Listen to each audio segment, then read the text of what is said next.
So it's been like, what? A month since Tears of the Kingdom came out? And a month since the fateful day I went to my local GameStop's midnight release? Yeah. Well, let me tell you about it. So I've never really gone to any midnight releases or events in general, that is. And it's not because I never wanna, it's more because I, can't. But when my dad tells me that in just a few days, Tears of the Kingdom is not only coming out, but my local GameStop is having a costume party and a midnight release, plus a Smash tournament, well, I want some adventure like that, even as an introvert. Because truth be told, the chance to get out of this apartment and actually talk with folks who actually share similar interests, well, damn, that alone is stuff I need more of in my life. Like, I don't even care if it's supposed to drain my batteries. I just want something new. So yeah, fun stuff. So what's the catch? Well, how the fuck am I gonna get home? Like, for real. My parents would be asleep by then, and I only have internet friends. Meaning, they can't come with me. I'm alone. So if I have to sprint my ass all the way back home and see whatever the fuck I gotta see, I damn sure don't feel like dying a day after my birthday, so pray to God you don't die, I guess. But it turns out that's not what we needed to do. It was just as simple as, wow, Uber's actually a lot cheaper than I thought. I just have to use it for the first time. 10 p.m. arrives and the gates of GameStop open.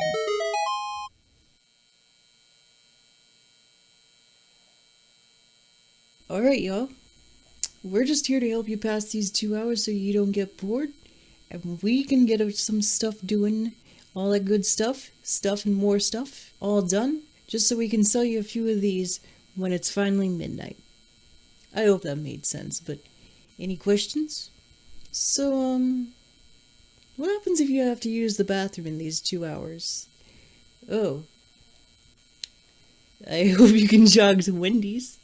But let's hope that doesn't happen. Let's pray to Hylia, and let's let some music going. So if I remember correctly, the first half hour of our minutes in Game Shop were just filled with things such as transaction issues and small talk, including some made by yours truly to some sometimes awkward results, yes. It was definitely apparent how much time I spend online compared to IRL, and even I'm not a fan of that, but still worth making those efforts nonetheless. But that first half hour passes, and then we get on to the Smash tournament after some, technical difficulties.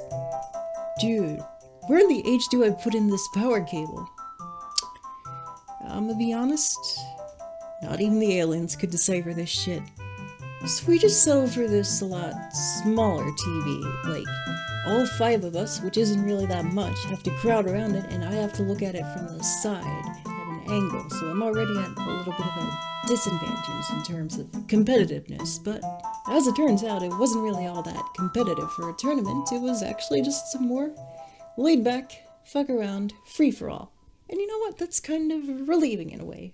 I am somebody who gets a fair amount of anxiety, tournament nerves, I'm not sure what you call it, but it definitely gets me to tense up. Sometimes it's even a little bit during recording like this, but sometimes we just have to face our fears and live and let. Besides, we weren't even the sweatiest people there. The sweatiest was actually this Uno tournament going on right next to us. They got pretty loud at times. But we've already gotten some ways into our first match. Eventually, the clock would tick.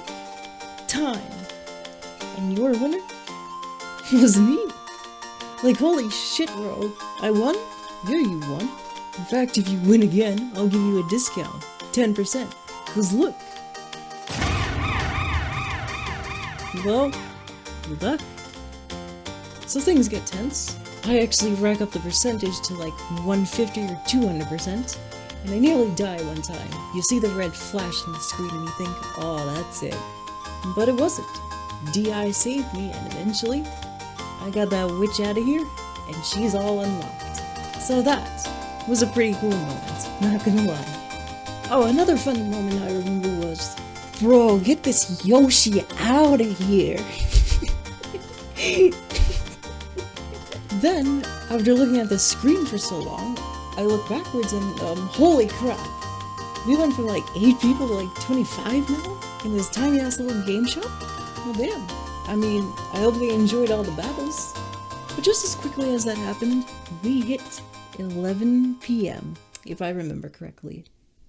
Well, folks, we have 1 hour left till Tears of the Kingdom drops. Woo, yeah, woo! And we're gonna ask y'all a bit of questions about Zaldo. So yeah, it is trivia time. And they just ask questions like, what is the King of Red Lions? King of Hyrule. Correct. What does Link's dad say after giving you the sword in A Link to the Past? He doesn't say anything. Correct. What does the old man famously say in the original Zelda? It's dangerous to go alone. Take this. And as for the one I answered, what is the name of Ganondorf's final form at the end of Ocarina of Time? Which is actually a little bit of a trick question because the answer is Ganon. Thanks. But after trivia time comes the costume contest. After we do the t-shirt contest. The first shirt I remember was a kid wearing this nice Ocarina of Time print. The second shirt was this actually really sick purple Majora's Mask shirt. Either way, it was nice. And I unfortunately don't remember the third t-shirt. But needless to say, Majora's Mask took home the bucket, the W, all that. But the others weren't too far off. But now, on to the costume contest, with our first runner-up being this person who had a really nice green tunic sort of outfit dress. Stylish, profiling, classic, all those good words. Second up was the Tingle costume, with slip-ons underneath. This was also a pretty nice costume, and I gotta respect the, Kavorka it takes to put on a Tingle costume. And the third one was more of a original idea. It was like if a guy was in the universe of Zelda. It was pretty sick, not gonna lie. As for who won this, well, judging by the crowd noise, yeah, woo! I think everyone was a winner that day, and you know what? That's pretty good. W's for everyone. Seriously, this was fun. You were as loud as like a WWE crowd or something. Well, midnight is here. Crowd noise. Yeah. And we'll be calling you up 1 to 50 or 55 of you, cause holy crap, that is a lot of you to fit in this tiny little game shop. If you don't got your number already, just step on up and get your number. Which I did. Pretty high number, but it's no biggie, just some patience. So yeah, we go all the way from number 23, all the way to number 58, or some other number, I don't exactly remember which one. Unfortunately, since I was so late and this is a tiny game shop, we're missing that pre-order bonus plaque, which is like, yeah, a little disappointing, but at the end of the day, it is just a fancy piece of wood, and I already got one of the cool things from this night as memorabilia. It's this arm. Like, yeah, sorry, we ran out of plaques. Like, nah, it's alright. And just as quickly as we arrived, we left the GameStop. Time to get home. Gotta use Ubra. And well, what do you know when I use Ubra? I don't have any of these. Well, how in the H are we gonna fix this S? Well, it turns out it wasn't gonna be that scary. We came with a backup plan where if Ubra didn't work, I'll just call my dad, he'd come pick me up, and then I'd go home and ball. And so that's exactly what we did. But as for the game, I had some fun with it too, even if I haven't really been able to play it that much. In fact, my dad's playing it more often. He doesn't really play any games, but Zelda is the one exception, and, well, just recently he got all of the shrines. I mean, where else can you get stick-bugged like this? That's a masterpiece. So, if I may have one last moment of your time, I know this is probably bad for retention, but I'm done worrying excessively over YouTube analytics and all that. One, I'm just glad to be doing more of the things I like storytime animation. That is my favorite genre on YouTube. And maybe you could tell that, considering some of the stuff I put in my earlier videos.